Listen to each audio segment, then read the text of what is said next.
In this video, we will be assembling the Brinly-Hardy Dethatcher, models DT2-40BH-G, DT2-40BH-P, and the DT-402BH.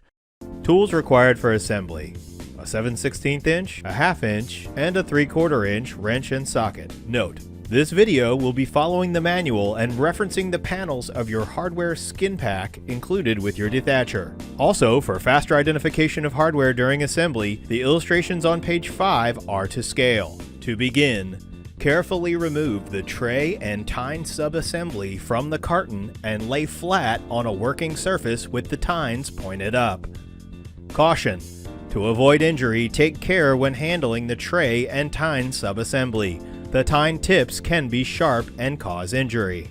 Step 1A. Align the holes in the back of the tow bars with the extensions on the bottom of the tray, placing the bars on the same side of both tall slotted brackets and alternately on the other side of the smaller extension brackets.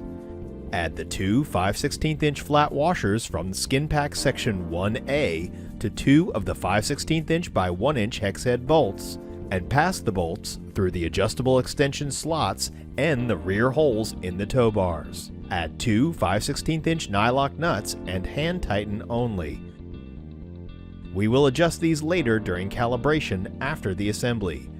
Then pass two 5/16 inch by 1 inch hex head bolts in the same direction through the tow bar holes and the extension supports, securing in place with two 5/16 inch nylock nuts.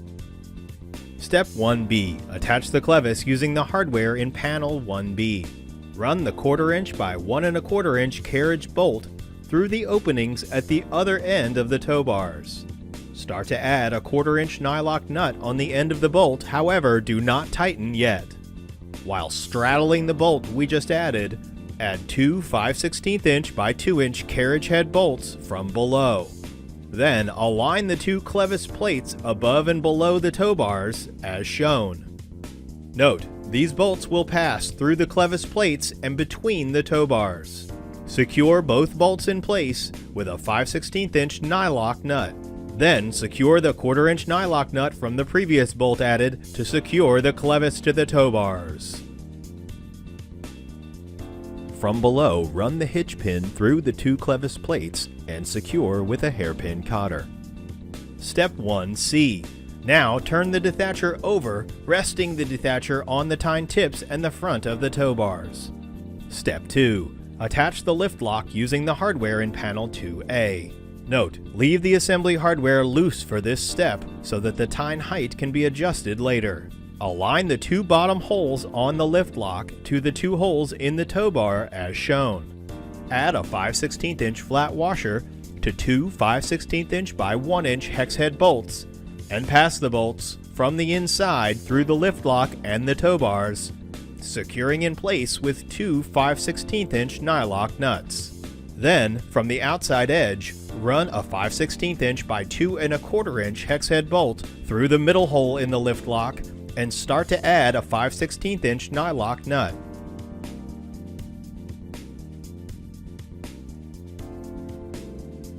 Step 3. Assemble the wheels using the hardware in panel 3A.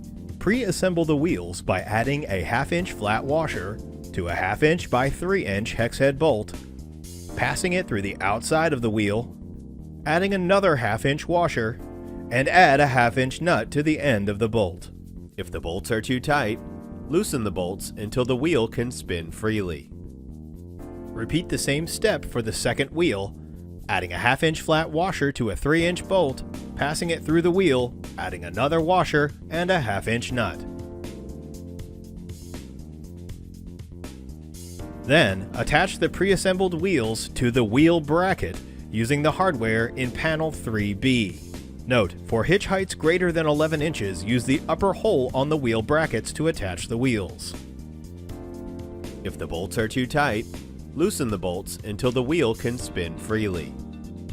Step 4. Attach the wheel bracket to the tray using the hardware in panel 4. Pass the bolts through the extensions on the tray and the wheel brackets, securing in place with a 1/2 inch nylock nut. Note, fully tighten the nuts assembled in this step to allow the wheel bracket assembly to rotate with minimum side-to-side looseness. Step 5. Adding the control rod. Feed the control rod through the left hole of the wheel bracket until the end engages with the wheel bracket. Note, the control rod must be oriented as shown here after assembly. Caution, to avoid injury, movement and tine height adjustments of the handle, lift lock, and spring can be a pinch point. Please take care when working in this area. Step 6. With the handle oriented between the tow bars, attach the end of the control rod with the 90-degree bend into the handle as shown here. Add the handle by sliding the bolt that runs through the lift lock through the middle hole in the handle. Then, orient the handle so that it is now engaged with one of the tine height settings on the lift lock. Step 7. Fasten the handle to the lift lock by using the hardware in panel 5. To the end of the bolt, add one 5/16" flat washer, then add the spring, add another 5/16" flat washer, and secure in place with a 1/4" nylock nut.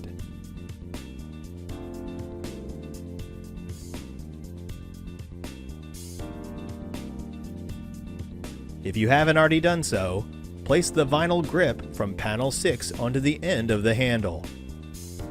Calibration. To calibrate the tines on your Dethatcher, park your towing vehicle and hitch the Dethatcher to your vehicle. Then, place the tine tips on a 1/2" shim, and with both rows of tines touching the shim, tighten the 4 bolts that fasten the tow bars to the tray.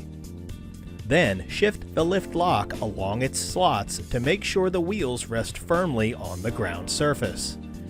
Ensure the tines remain on the 1/2" shim and that the handle remains in the detach setting number 2. Tighten the 2 nuts that fasten the lift lock to the tow bar. Then remove the 1/2" shim and check your tine adjustment. The Dethatcher tines should deflect back and flip the thatch forward. If the tines seem to drag without flipping forward, the tray may be too low. If the tines stay in the free position, the tray may be too high and should be lowered.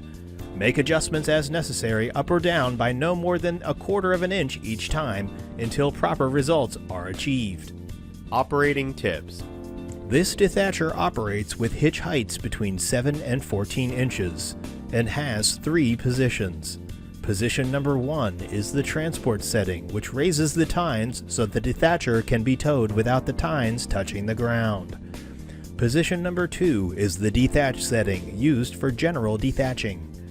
And position number 3 is the scarify setting, allowing the tines to drag across the ground to scarify a seed bed. Scarification may be increased by adding weight to the Dethatcher tray up to 70 pounds. The ideal operating speed is 3 miles an hour or less. Congratulations, your Brinly Dethatcher assembly is complete. For questions, contact Brinly Customer Service at 1-877-728-8224. Brinly, since 1839.